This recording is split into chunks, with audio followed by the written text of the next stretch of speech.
तो ईरान ने 7 अक्टूबर को इजरायल दहलाने की धमकी दी है। बड़ी खबर है, डिमोना एटॉमिक सेंटर को मिनटों में उड़ाने की धमकी दी है इजरायल ने। ईरान ने डिमोना न्यूक्लियर सेंटर उड़ाने का वीडियो जारी किया। ईरान ने वीडियो में डिमोना सेंटर पर बमबारी दिखाई गई है।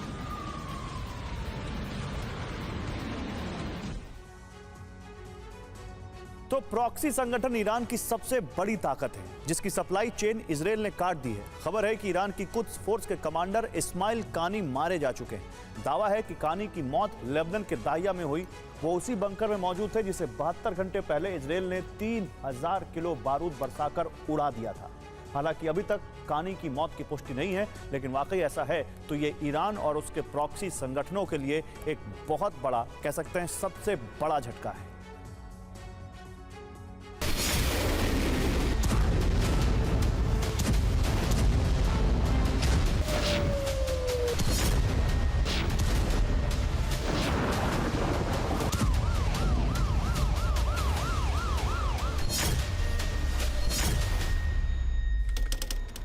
तारीख 4 अक्टूबर, वक्त नसरल्लाह को दफनाने से 12 घंटे पहले, जगह बेरूत, लेबनान।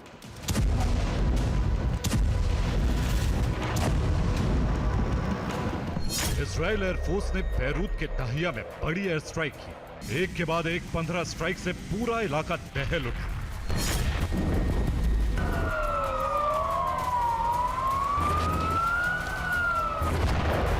इजराइल के टारगेट पर नसरल्लाह के उत्तराधिकारी यानी हिजबुल्लाह का अगला चीफ हाशिम सैफी अल दीन था, जो हिजबुल्लाह के अंडरग्राउंड बंकर में मीटिंग के लिए पहुंचा था। हमलों में हाशिम सैफी की मौत का दावा किया जा रहा है, लेकिन अब जो खबरें निकलकर सामने आ रही हैं, उसने पूरे मिडिल ईस्ट को हिलाकर रख दिया है।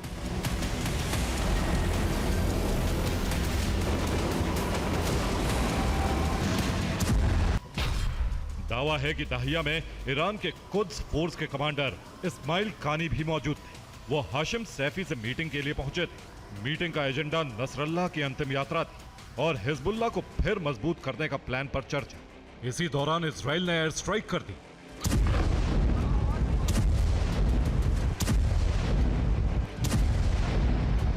स्ट्राइक के वक्त अगर मीटिंग में कानी मौजूद था तो उसके जिंदा होने की उम्मीद बेहद कम है, क्योंकि इस मीटिंग में मौजूद Hezbollah commander Mohammad Rashid Saqafi और मोहम्मद यूसुफ अनीसी के मारे जाने की पुष्टि हो चुकी है।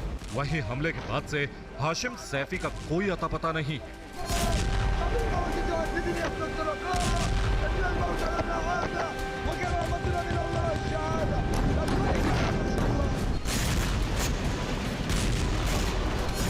हालांकि इस्माइल कानी जिंदा है या मुर्दा, इसकी पुष्टि अब तक नहीं हो पाई। कुवैत के अखबार अल जारिद के मुताबिक हमले में इस्माइल कानी घायल है। कानी के कंधे, छाती और सिर में गंभीर चोटें आई हैं। वहीं सऊदी अरब के अखबार ने सूत्रों से खबर दी है कि इजराइल हमले में कुद्स फोर्स का कमांडर इस्माइल कानी मारा गया है।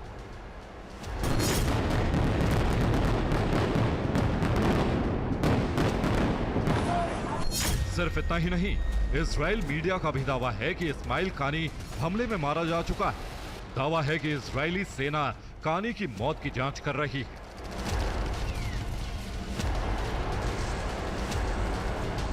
दाहिया में आईडीएफ का हमला अब तक का सबसे बड़ा बंका बस्टर हमला माना जा रहा है। दावा है कि इजराइल का यह विस्फोट नसरल्लाह पर हुए हमले से भी बड़ा और विध्वंसक था।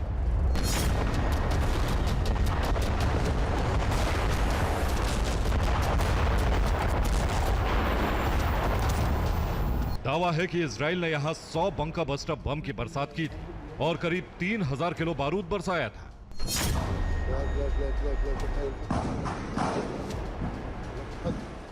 दावा है कि इजराइल के इतने बड़े हमले के पीछे यहां कुद्स कमांडर कानी का मौजूद होना था, लेकिन सवाल है कि हमले में कानी की मौत या घायल होने की खबरों का आधार क्या है?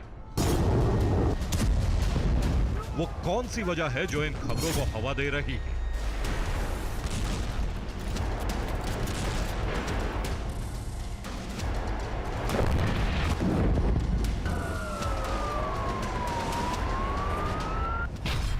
वजह नंबर 1, इस्माइल कानी की नसरल्ला के जनाजे में शामिल होने की खबर थी, लेकिन सूत्रों के मुताबिक वो जनाजे में नहीं पहुंचे। वजह नंबर 2, शुक्रवार को खेमेनेई ने तेहरान की ग्रैंड मस्जिद से लाखों लोगों को संबोधित किया। इस संबोधन में भी इस्माइल कानी मौजूद नहीं थे।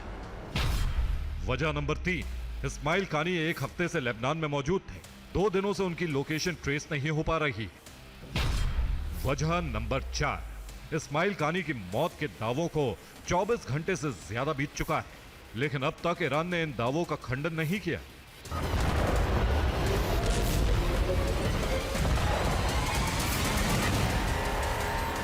नसरल्ला का फ्यूनरल और खेमनेई का संबोधन, इन दोनों जगहों पर इस्माइल कानी की गैर मौजूदगी जहां शक पैदा कर रही है, वहीं ईरानी सरकार की चुप्पी इस शक को यकीन में बदल रही है। कानी की मौत की आशंकाओं पर मोहर लगा रही है।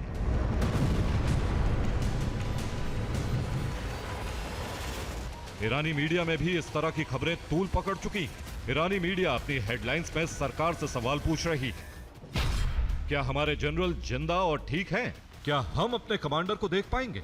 इस्माइल कानी की मौत की खबरें अगर सच हैं, तो ये ईरान के लिए बीते 4 सालों में लगे सबसे बड़े झटकों में से एक है, क्योंकि कमांडर कानी की मौत का मतलब इजराइल के खिलाफ प्रॉक्सी ऑपरेशन का बेहद कमजोर होना है।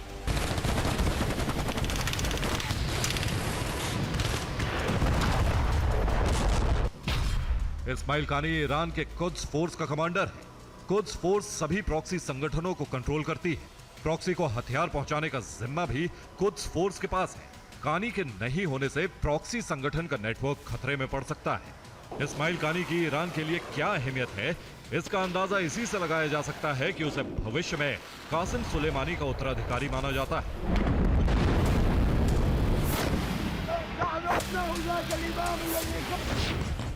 साफ है, अगर दहिया की स्ट्राइक में कानी के मारे जाने की खबरों पर मोहर लगती है, तो इसे ईरान पर इजराइल की अब तक की सबसे बड़ी चोट माना जाएगा। Bureau report, TV9 Bharatvarsh.